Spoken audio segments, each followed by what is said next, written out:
There's a certain kind of person people misunderstand completely. Someone who doesn't go out much, who prefers quiet rooms over loud crowds, who disappears for days, and somehow feels more alive in that silence than anywhere else. Most people look at them and think antisocial, boring, avoiding life. Or my personal favorite, you need to get out more. But here's the twist almost nobody sees. Some people don't stay home because they're hiding from the world. They stay home because it's the only place where the world finally stops hiding from them. Because once you understand how their mind works, you realize their home isn't an escape. It's a portal into a world richer than anything outside. Let me show you the psychology behind that. I'll be honest, people who love staying at home confuse others. Not because they're confusing, but because society is loud, and they're not.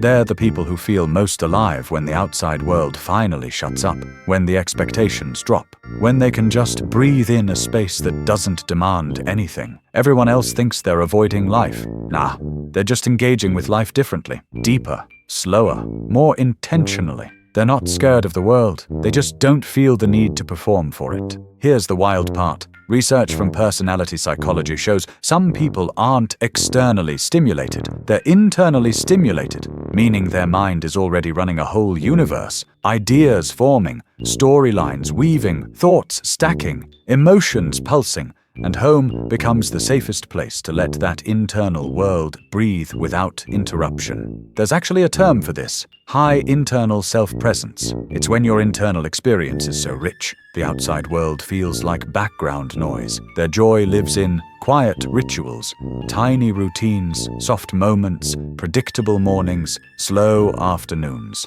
To them, peace isn't a luxury, it's oxygen. Let me drop a small story here. Most home lovers go through a phase where they think something is wrong with them. They watch friends go out every weekend. They see people energized by crowds. They feel pressured to be more social. And then one day, usually in their early 20s or early 30s, they realize something quietly life-changing. I'm not lonely, I just feel at home.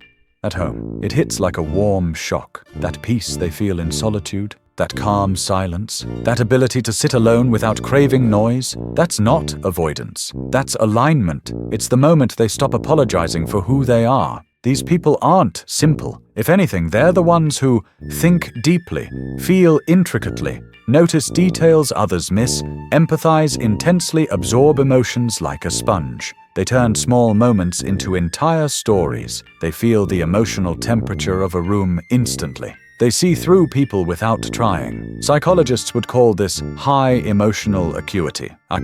Your brain processes emotional cues at a deeper level. That's why crowds drain them. That's why surface-level conversations exhaust them. That's why meaningless socializing feels fake. It's not that they don't like people, they just like people authentically, which is rare. Almost every great thinker, writer, inventor, and creator had this trait. Newton didn't go outside much. Nietzsche spent years walking alone. Van Gogh lived most of his life in isolation. Emily Dickinson barely left her house. Miyazaki built entire worlds in silence. Some minds need quiet to bloom. Silence teaches patience. Stillness teaches observation. Solitude teaches strength. Let me tell you the psychology behind it. 1. Overstimulation. Crowds are unpredictable, loud, energetic. The brain of a sensitive person processes too much at once. When there's too much sensory input, cortisol rises, focus drops, emotional regulation weakens, so their nervous system naturally chooses environments that feel stable, predictable, peaceful.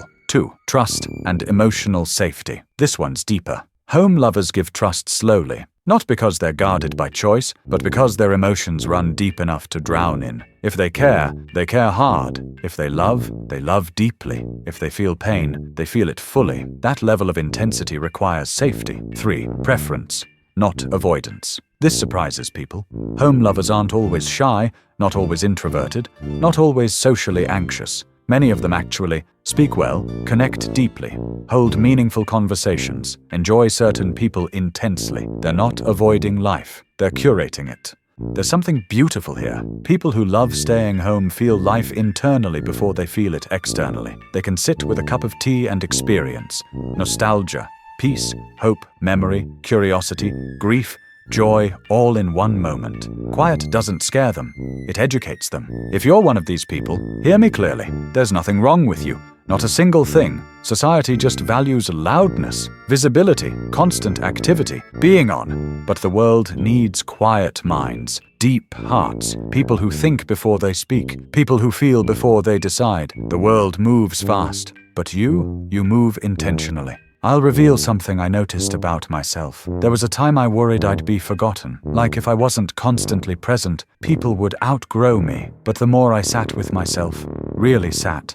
I realized something shocking. My best ideas, my deepest realizations, my strongest emotions, they didn't appear out there. They appeared in silence. In that moment, staying home became something else. Not a physical location, but a mental sanctuary. A place where I don't have to pretend, or perform, or explain. Just exist. If you love staying home, you're not weak, you're not boring, you're not behind. You're the type of person who can sit with yourself, and not everyone can do that. Solitude is a skill. Silence is a superpower. Stillness is a kind of wisdom. You live life with intention, with depth, with emotional truth. Here are psychological frameworks. 1. Introversion versus energy management. This is important. Not all homebodies are introverts.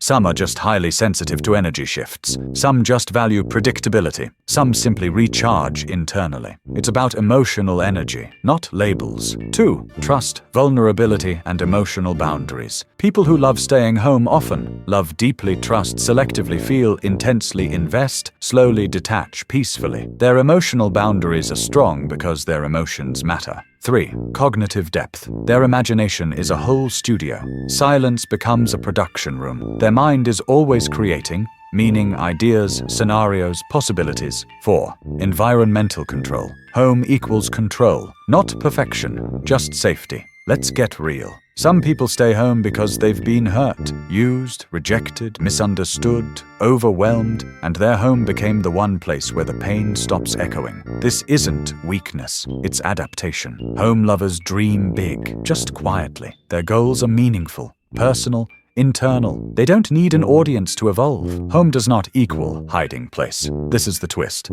Staying home doesn't mean staying small. Some people grow faster in silence than others do in a crowd. Society pushes hustle culture, non-stop productivity, noise, but your rest isn't laziness. Your stillness isn't a flaw. Your peace isn't up for negotiation. These are relationships of home lovers. They don't collect people. They choose them. They don't love often, but when they do, it's deep, loyal, sincere. Here's a rare skill, being whole alone. Most people panic in silence. You grow in it. If staying home makes you feel at peace, that's not strange. That's self-awareness. You're building a life that nourishes you instead of draining you. A life that feels like you. A life that doesn't require performance. Step out when you want to. Stay in when you need to. Both are valid. Both are strong. Both are yours. Because people who love staying home are often the ones who make the world feel like home.